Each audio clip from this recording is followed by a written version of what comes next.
നമ്മളിന്ന് നോക്കാൻ പോകുന്ന ഫോൺ റെഡ്മിയുടെ നോട്ട് 9 ആണ്. അപ്പോൾ നമുക്ക് സ്പെസിഫിക്കേഷൻസ് ചെക്ക് ചെയ്യാം. നോട്ട് 8 പോലുള്ള മറ്റു ഫോണുകളെ അപേക്ഷിച്ച് കമ്പയർ ചെയ്യുമ്പോൾ നോട്ട് 9 കാര്യമായ ചേഞ്ചസ് അതിൻ്റെ ഡിസൈനിൽ കൊണ്ടുവരാൻ റെഡ്മി ശ്രദ്ധിച്ചിട്ടുണ്ട്. ഈ ഫോണിൻ്റെ വെയിറ്റ് വരെ 199 ഗ്രാമാണ്. ബാക്കിലെ ക്വാഡ് ക്യാമറ സെറ്റപ്പ് വളരെ ബ്യൂട്ടിഫുൾ ആയിട്ടാണ് കൊടുത്തിരിക്കുന്നത്. ഒരു ബാക്ക് ഷെയ്ഡൊക്കെ കൊടുത്ത് മനോഹരമാക്കിയിട്ടുണ്ട്. അതിൻ്റെ താഴെയായിട്ട് തന്നെയാണ് ഫിംഗർ പ്രിൻറ്റിൻ്റെ സെൻസർ വരുന്നത്. അത് സൈഡ് മൗണ്ടിലല്ല.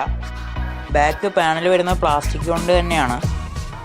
ഡിസൈൻ അത്യാവശ്യം പ്രീമിയം സെഗ്മെൻറ്റുള്ള ഫോണുകളുടെ ഡിസൈൻ പോലെ തന്നെയാണ് റെഡ്മി നോട്ട് 9 ഡിസൈൻ ചെയ്തിരിക്കുന്നത്.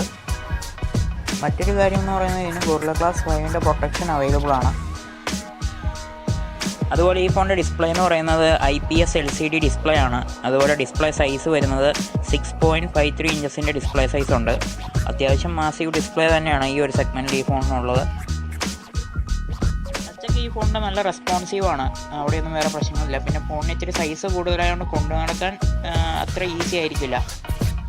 അതുപോലെ തന്നെ ഈ ഫോണിൻ്റെ ഫ്രണ്ട് ക്യാമറ ഫേസ് ചെയ്തിരിക്കുന്നത് ഫോണിൻ്റെ ലെഫ്റ്റ് സൈഡിൽ ടോപ്പിലായിട്ടാണ്. ഇതിനു മുമ്പുണ്ടായിരുന്ന സീരീസുകളിലെല്ലാം സെൻട്രലായിട്ട് തന്നെയായിരുന്നു കൊടുത്തിരുന്നത്.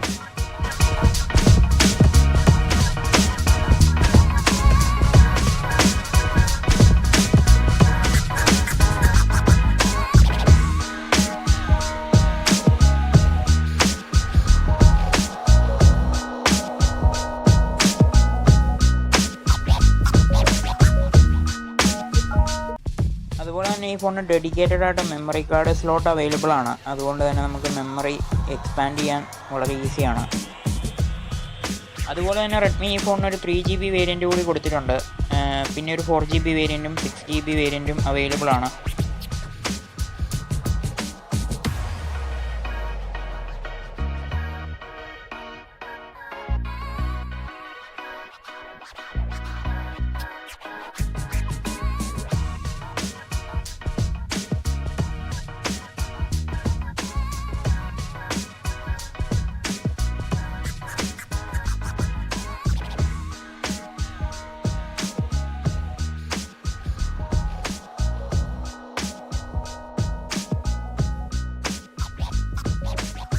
ഈ ഫോണിൽ ലഭിക്കുന്നത് ആൻഡ്രോയിഡ് വെർഷൻ 10 ആണ്. ലേറ്റസ്റ്റ് അപ്ഡേറ്റ് അവൈലബിൾ ആണ്. MUI 11 ആണ്. ചിപ്സെറ്റ് വരുന്നത് MediaTek Helio G85 ആണ്. CPU വന്നിട്ട് 2 GHz ഒക്ടാ-കോർ പ്രോസസ്സറാണ്. MediaTek Helio G85 ചിപ്സെറ്റ് ആയതുകൊണ്ട് തന്നെ ഗെയിമിങ്ങിന് മികച്ച സപ്പോർട്ടാണ് ഈ ഫോൺ പ്രൊവൈഡ് ചെയ്യുന്നത്. നോർമൽ യൂസിൽ ഈ ഫോണിൽ നമുക്ക് ലാഗോ കാര്യങ്ങളൊന്നും അനുഭവപ്പെട്ടില്ല. അതുപോലെ തന്നെ മൾട്ടി ടാസ്കിങ് കാര്യങ്ങളൊക്കെ വളരെ വേഗത്തിൽ തന്നെ നമുക്ക് ഈ ഫോണിൽ ചെയ്യാൻ സാധിക്കും.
അടുത്തതായിട്ട് നമ്മുടെ ക്യാമറ ഡിപ്പാർട്ട്മെൻറ്റ് നോക്കുന്ന സമയത്ത് മെയിൻ ക്യാമറ എന്ന് പറയുന്നത് 48 മെഗാ പിക്സലിൻ്റെ ഒരു വൈഡ് ക്യാമറ, പിന്നെ 8 മെഗാ പിക്സലിൻ്റെ ഒരു അൾട്രാ വൈഡ്, പിന്നെ 2 മെഗാ പിക്സലിൻ്റെ ഒരു മാക്രോ, അതുപോലെ 2 മെഗാ പിക്സലിൻ്റെ ഒരു ഡെപ്ത് സെൻസറുള്ള ക്യാമറ.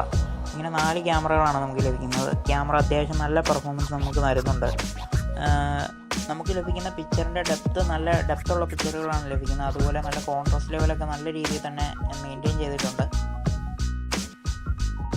ഫ്രണ്ട് ക്യാമറ വരുന്നത് 13 മെഗാ പിക്സലിൻ്റെ ഒരു ക്യാമറയാണ്. അത് അത്യാവശ്യം ഡീസൻറ്റ് പെർഫോമൻസ് എടുക്കുന്ന ഒരു ക്യാമറ ആണെന്ന് മാത്രമേ പറയാൻ പറ്റുള്ളൂ. ക്യാമറ ഡിപ്പാർട്ട്മെൻറ്റിൽ നമുക്ക് ലഭിക്കുന്ന മറ്റൊരു ഫീച്ചറാണ് പ്രോ മോഡ്. പ്രോ മോഡിൽ നമുക്ക് മാനുവലായിട്ട് ISO ഒക്കെ സെറ്റ് ചെയ്തതിനു ശേഷം നമുക്ക് പിക്ചർ എടുക്കാം. അതുപോലെ തന്നെ നമുക്ക് തന്നെ അതിൻ്റെ കൺട്രോൾസ് എല്ലാം സെറ്റ് ചെയ്യാൻ സാധിക്കും. അത് വളരെ നല്ലൊരു ഫീച്ചറാണ്. ഓവറോൾ ക്യാമറ ഡിപ്പാർട്ട്മെൻറ്റ് നോക്കുന്ന സമയത്ത് പ്രത്യേകിച്ച് പ്രശ്നങ്ങളൊന്നുമില്ല. ക്യാമറ അത്യാവശ്യം നല്ല പെർഫോമൻസ് തരുന്ന ഒരു ക്യാമറയൊക്കെ തന്നെയാണ്.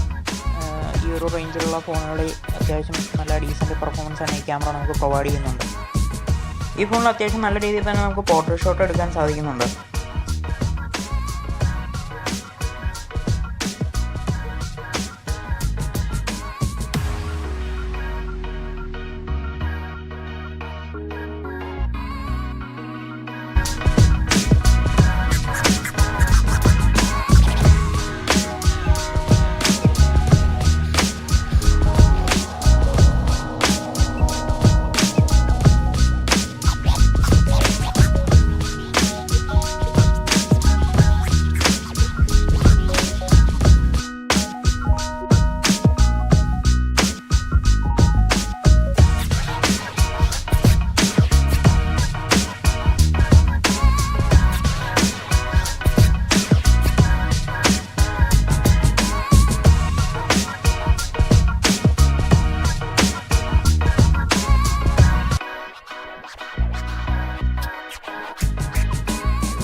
വീഡിയോസ് നോക്കുന്ന സമയത്ത് 1080 frame per second at 30 FPS നമുക്ക് വീഡിയോസ് ഷൂട്ട് ചെയ്യാൻ സാധിക്കുന്നുണ്ട്. പബ്ജി പോലെയുള്ള ഗെയിമുകൾ കളിക്കുന്ന സമയത്ത് പ്രത്യേകിച്ച് ലാഗോ കാര്യങ്ങളൊന്നും നമുക്ക് അനുഭവപ്പെട്ടില്ല. അതേപോലെ നല്ല സ്പീഡിൽ പെർഫോമൻസ് ആണ് കളിക്കുന്നത്. ഗ്രാഫിക്സ് ആണെങ്കിലും കുഴപ്പമില്ലാത്ത ഗ്രാഫിക്സും കാര്യങ്ങളൊക്കെയാണ്.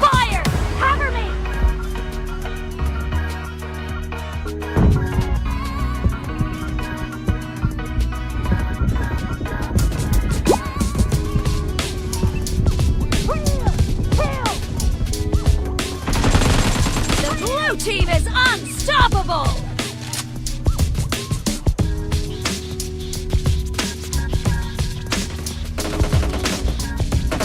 Great! The blue team is about to win! Killing spree for the blue team!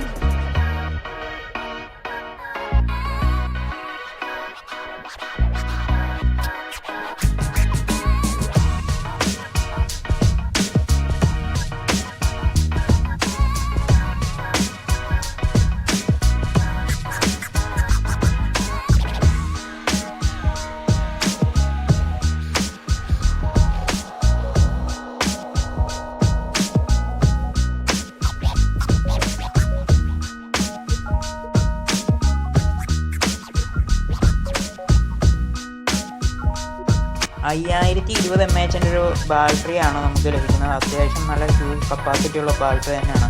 അതുപോലെ തന്നെ നമുക്ക് 22.5 വാൾട്ടിൻ്റെ ഫാസ്റ്റ് ചാർജിങ്ങും 9 വാൾട്ടിൻ്റെ റിവേഴ്സ് ഫാസ്റ്റ് ചാർജിങ്ങും നമുക്ക് അവൈലബിൾ ആണ്.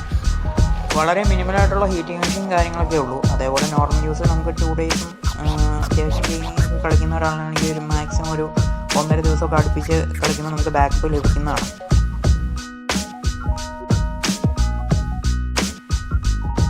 ഇനിയിപ്പോൾ ഓവറോൾ നമുക്ക് ഈ ഫോൺ ഉപയോഗിച്ച സമയത്ത് തോന്നിയ 2-3 ഡിസഡ്വാൻറ്റേജസ് പറയാം. ആദ്യമായിട്ട് നമുക്ക് തോന്നിയ ഒരു കാര്യം ക്യാമറ ആപ്പാണ്. ക്യാമറ ആപ്പിൽ നമ്മൾ പിക്ചർ എടുത്തതിന് ശേഷം സൗണ്ട് കേൾക്കുന്ന ആ ഒരു ടൈമിൽ ചെറിയൊരു ലാഗ് നമുക്ക് അനുഭവപ്പെടുന്നുണ്ട്. അതേപോലെ പിക്ചർ സേവ് ആവാൻ കുറച്ചൊരു ഡിലേ ഉള്ളതുപോലെ തോന്നി.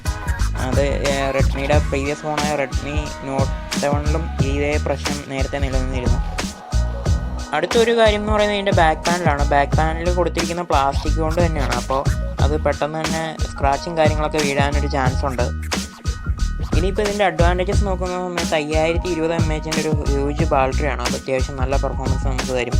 അതുപോലെ തന്നെ MediaTek Helio G85 എന്ന് പറയുന്ന പ്രൊസസ്സർ ഗെയിമിങ്ങിനൊക്കെ കൂടുതൽ ഇമ്പോർട്ടൻസ് കൊടുക്കുന്നൊരു പ്രൊസസ്സറും കാര്യങ്ങളൊക്കെയാണ്. അപ്പോൾ ഗെയിമിങ് അഡിക്റ്റ് ആയിട്ടുള്ളവർക്ക് പറ്റിയൊരു ഫോണാണെന്ന് പറയാം. എനിക്കിതിൽ ഏറ്റവും ഇഷ്ടപ്പെട്ട കാര്യം എന്ന് പറയുന്നത് ഇതിൻ്റെ ഡിസൈൻ തന്നെയാണ്. ഡിസൈൻ അടിപൊളി ഡിസൈനും കാര്യങ്ങളൊക്കെയാണ് റെഡ്മി ഈ ഫോണിന് നൽകിയിരിക്കുന്നത്.